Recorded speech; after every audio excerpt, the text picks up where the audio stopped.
Assalamualaikum warahmatullahi wabarakatuh. Para pemirsa yang dirahmati Allah, bagaimana kabarnya hari ini dan juga puasanya? Semoga semuanya senantiasa sehat dan dalam lindungan Allah Subhanahu wa Ta'ala. Dan juga semoga puasanya lancar ya para pemirsa. Semangat puasa Ramadan. Alhamdulillah, puji syukur kita panjatkan kehadirat Allah Subhanahu wa Ta'ala yang telah memberikan kita nikmat iman, nikmat Islam, serta sehat walafiat sehingga kita bisa berjumpa lagi pada kesempatan hari ini. Alhamdulillah di tengah-tengah kita sudah hadir narasumber kita yakni Ustazah Esti Ningtyas. Assalamualaikum Ustazah. Waalaikumsalam warahmatullahi wabarakatuh. Gimana kabarnya Ustazah? Alhamdulillah fil khair. Mbak Puput gimana kabarnya? Alhamdulillah sehat Ustazah. Gimana puasanya Ustazah? Alhamdulillah lancar Mbak. Mbak Puput lancar juga kan? Insya Allah ya. Lancar Ustazah.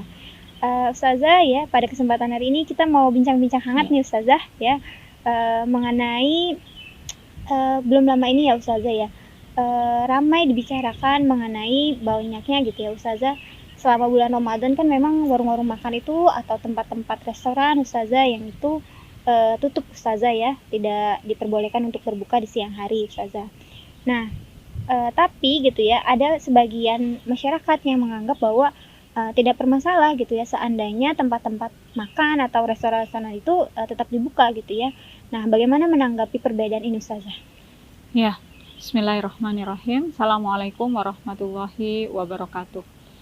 Alhamdulillahirabbil alamin wa bihi nasta'inu ala umuri dunya waddin wassalatu wassalamu ala asrofil anbiya'i wal mursalin wa ala alihi wa sahbihi ajmain. Amma ba'du. Baik Mbak Puput, terkait dengan warung makan yang tutup gitu ya, kita harus clear dulu terkait dengan kemuliaan bulan Ramadan. Bulan Ramadan ini adalah bulan yang istimewa dan bulan yang sangat mulia. Ada banyak sekali dalil nas yang menggambarkan tentang itu. Dan bulan Ramadan ini ketika orang berpuasa di dalamnya itu termasuk bagian dari syiar-syiar agama Allah. Dan kita ini diperintahkan untuk mengagungkan ya syiar-syiar kebesaran agama Allah ini. Salah satunya adalah dengan berpuasa tadi. Di dalam surat Al-Hajj Allah Subhanahu wa taala berfirman, a'udzubillahi minasyaitonirrajim, bismillahirrahmanirrahim, wa may yu'azzim sya'airallahi fa innaha min taqwal qulub. Barang siapa yang dia itu mengagungkan ya, syiar-syiar Allah, maka itu adalah bagian dari ketakwaan hati.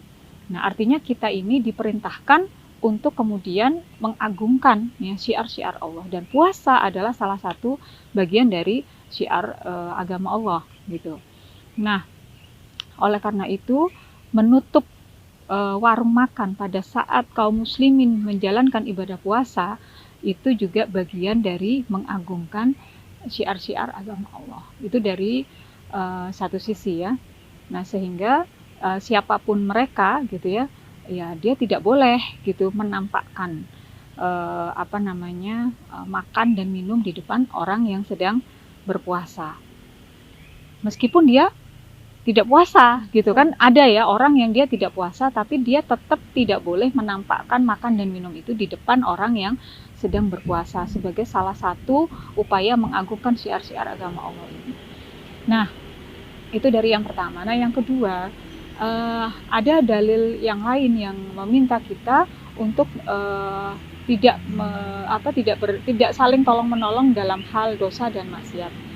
Wala ta'awanu 'alal ismi wal udwan, dan janganlah kamu itu saling tolong-menolong dalam perbuatan dosa dan maksiat. Nah, tidak berpuasa tanpa udzur itu adalah bagian dari maksiat.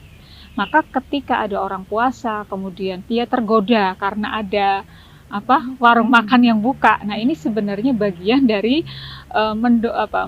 menggoda orang yang sedang menjalankan ibadah, dan ini bagian dari kemaksiatan itu sendiri. Jadi sekalipun kita ini tidak melakukan maksiat, kita tidak boleh mendorong orang lain untuk melakukan maksiat gitu. Nah, sehingga dari sini yang sudah seharusnya dilakukan adalah baik kita sebagai seorang muslim yang sedang melakukan puasa atau mungkin kita tidak sedang berpuasa karena udzur, tetap saja kita tidak boleh menampakkan makan dan minum itu di hadapan orang yang berpuasa dalam rangka mengagungkan syiar agama Allah dan dalam rangka tidak tolong-menolong dalam hal kemaksiatan. Oke, tapi kalau kita lihat ya Ustazah ya, kan selama bulan Ramadan ini memang ada ya yang memang diperbolehkan secara syar'i gitu, dia yang tidak melakukan ibadah puasa, sebagaimana misalnya kita sebagai seorang muslimah Ustazah, misalnya ada halangan gitu ya, jadwal haid, ataupun misalnya bagi perempuan yang hamil muda Ustazah yang kadang juga tidak tahan sehingga tidak berpuasa, ataupun mungkin yang nifas Ustazah yang baru saja melahirkan. Begitupun juga bagi orang-orang yang non muslim ya Ustazah, yang dia tidak melakukan ibadah puasa, sehingga kalau seandainya tempat-tempat atau rumah-rumah makan itu pada ditutup gitu ya, mereka itu dirasa kesulitan Ustazah gitu ya, mempertahankan diri gitu ya untuk daya tahan tubuh mereka gitu ya, asupan, mereka kan butuh asupan Ustazah, sehingga mengatakan bulan Ramadan ini menjadi bulan yang diskriminatif Ustazah, karena ya mereka susah untuk mencari asupan itu gimana Ustazah. Nah, gimana tanggapan Ustazah seperti hal ini? Iya, terkait diskriminatif, ya ini kita harus clear dulu ya. Diskriminatif itu apa? Diskriminatif itu kan adalah satu tindakan ya atau perbuatan yang dilakukan oleh sekelompok orang untuk menyudutkan orang lain atau kelompok lain, dan biasanya itu dilakukan oleh kelompok mayoritas kepada kelompok yang minoritas.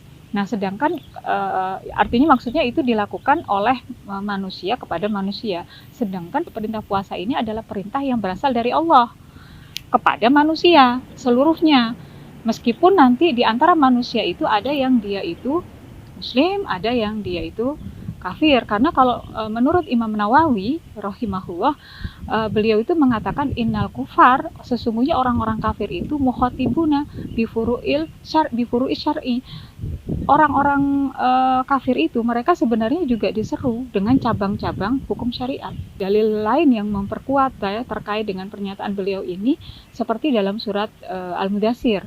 Di situ diceritakan ya, dikisahkan dialog antara penghuni surga dengan penghuni neraka. Penghuni surga itu mengatakan anil mujrimina ma salakakum fi saqar. Mereka bertanya kepada orang yang berbuat maksiat, apa yang menyebabkan kalian ini dimasukkan ke dalam neraka Sakor. Kemudian mereka penghuni neraka itu mengatakan, qalu lam naku minal musallin. Sesungguhnya kami dulu itu kami tidak melakukan sholat. Walam nakun nut'imul miskin, dan kami tidak memberi makan orang miskin. Karena itulah dia dimasukkan ke dalam neraka Sakor. Nah, ayat ini menunjukkan bahwa orang kafir pun gitu, mereka juga diberikan azab, diberikan siksa ketika mereka ini tidak sholat dan tidak memberi makan orang miskin. Artinya sebenarnya orang kafir itu juga mereka diberikan siksa ketika mereka tidak menjalankan cabang-cabang dari syariat Allah itu. Nah, terkait dengan berpuasa ini, ketika mereka memang tidak berpuasa, tapi kemudian mereka ikut mensiarkan agama Allah dengan cara misalnya menghormati orang yang berpuasa, tidak makan dan minum di depan mereka, atau misalnya kalau mereka punya tempat usaha, mereka itu tutup ya warung makannya sementara waktu selama bulan Ramadan, maka sebenarnya ketika mereka melakukan itu, sebenarnya mereka akan tertolong pada saat di hari kiamat nanti, tidak akan mendapat tambahan azab karena perilaku mereka di dunia ini gitu. Jadi kalau disebut diskriminatif, sebenarnya di mana diskriminatifnya gitu. Kalau yang dengan non muslim gitu, justru kita ini membantu mereka, menyelamatkan mereka dari siksa lebih nanti yang akan mereka dapatkan di neraka.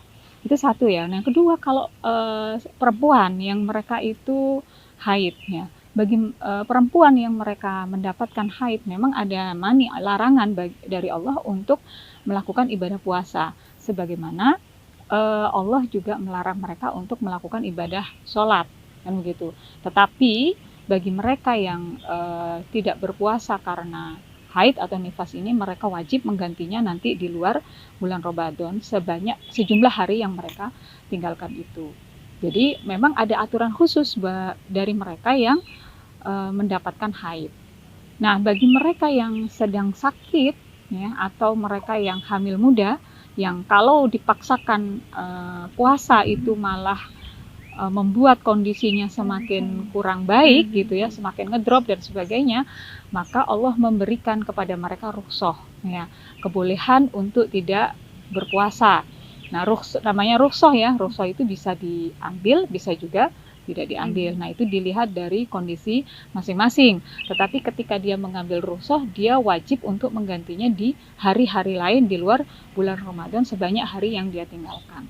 Jadi aturan Islam sudah sangat lengkap, sudah sangat jelas. Nah, jadi kalau disebut diskriminatif, pertanyaannya diskriminatifnya di mana? Kalau mereka itu memandang diskriminatifnya itu dilihat dari sisi tidak menguntungkan bagi mereka yang minoritas ini, ya itu kan tidak menguntungkan menurut cara pandang manusia. Sementara ini adalah perintah Allah kepada seluruh manusia dan Allah itu yang menciptakan manusia. Mestinya ya tidak tepat kalau kemudian ada yang menyatakan bahwa bulan Ramadan ini diskriminatif terhadap perempuan yang tadi yang sedang haid atau sedang hamil muda. Berarti bisa dikatakan sebuah kekeliruan ya Ustazah ya? Iya, betul. Kesalahan gitu ya ketika mengatakan bahwa bulan Ramadan ini sebagai bulan yang diskriminatif dalam tanda Sepertinya kutip. memang itu kesalahan landasan berpikir sejak dari awal gitu, karena memang mereka berpikir asasnya itu untung rugi, manfaat atau tidak. Kalau ternyata berpuasa itu tidak mendapatkan, mereka tidak dengan berpuasa itu mereka tidak mendapatkan manfaat, merugikan mereka, ya mereka anggap itu adalah sebuah perbuatan yang diskriminatif gitu. Mungkin karena omsetnya turun atau yang lain gitu ya. Nah, begitu. Oke. Berarti ya tadi ya sebuah keliruan, kesalahan dalam cara pandang ya Ustazah. Nah, berarti bagaimana nih kita sebagai seorang muslimah ya Ustazah untuk tidak terbawa arus opini yang mengatakan bahwa bulan Ramadan ini sebagai bulan yang diskriminatif, padahal yang tadi Ustazah sampaikan juga bulan ini sebenarnya penuh dengan keagungan ya Ustazah. Ya, yang pertama yang harus kita lakukan ya, terutama untuk muslimah ya, yang pertama yang tentu harus kita pahami bersama, kita ini wajib untuk kemudian mengkaji ya secara detail, rinci terkait dengan gambaran puasa itu sendiri. Ya, terkait dengan gambaran puasa itu sendiri, apa yang siapa yang diwajibkan puasa, bagaimana menjalankan puasa, syarat-syaratnya, rukun-rukunnya, sampai pada hal-hal yang membatalkan puasa secara rinci. Ya intinya kita harus ngaji lah gitu ya, harus tahu lah tentang hukum-hukum terkait dengan puasa itu sendiri, supaya puasa kita ini menjadi puasa yang sesuai dengan ketentuan syariat. Karena kan ada juga hadis yang mengatakan bahwa barang siapa yang dia mencari ilmu, ya, maka Allah akan memudahkan dia jalan menuju surga. Itu yang pertama. Yang kedua, selain mengkaji tentang fikih-fikih terkait dengan puasa, kita sebagai seorang muslimah ini juga wajib loh mengkaji pemikiran-pemikiran yang memang berlandaskan akidah Islam, dan mana pemikiran-pemikiran yang berasal dari luar Islam tapi kemudian ini disusupkan ke dalam pemikiran Islam. Seperti tadi ada pemikiran yang menganggap bahwa bulan Ramadan ini bulan yang diskriminatif terhadap perempuan. Nah, ini landasan berpikirnya dari mana? Apakah dari Islam atau dari luar Islam? Nah, ini harus kita mengkajinya, supaya dengan mengkaji itu kita tahu mana yang harus kita ambil pemikiran itu. Kalau itu pemikiran dari Islam, ya itu yang harus kita pegang. Tapi kalau itu ternyata dari luar Islam, ya kita harus tinggalkan. Itu yang kedua. Sehingga dengan begitu kita ini menjalankan ibadah puasa itu sesuai dengan tuntunan syariat Islam. Kemudian yang ketiga, ketika kita sudah paham hukum-hukum puasa seperti apa, dan kita tahu ya pemikiran-pemikiran mana yang berasal dari Islam, mana yang boleh diambil, mana yang tidak boleh diambil, ya kita tentu harus memperkuat ya diri kita, istiqomah ya memegang pemahaman ini. Dan untuk bisa memperkuat atau istiqomah terhadap pemahaman ini, kita mungkin perlu ya, supaya tidak merasa sendiri, perlu komunitas orang-orang yang soleh, orang-orang yang solihah, agar kita ini bisa bertahan di tengah gempuran opini yang seperti tadi. Nah, karena kan kalau kita sendiri, mungkin kita tidak sanggup banyaknya opini-opini yang seperti itu. Nah, kita akan mudah terpengaruh. Nah, kemudian yang keempat, tentu hanya sekedar mempertahankan keistiqomahan tentu tidak cukup, karena Islam memerintahkan kita untuk juga mengajak orang lain dalam kebaikan. Maka langkah yang berikutnya yang bisa kita lakukan, kita bersama dengan komunitas mereka yang tadi yang soleh-solehah itu, kita berjuang bersama untuk bagaimana supaya syariat Islam itu bisa diterapkan, supaya hukum-hukum yang ada di dalam Al-Quran itu bisa diterapkan di seluruh aspek kehidupan. Mungkin begitu, Mbak. Berarti kita perlu mengkaji Islam, memahami Islam ya Ustazah ya.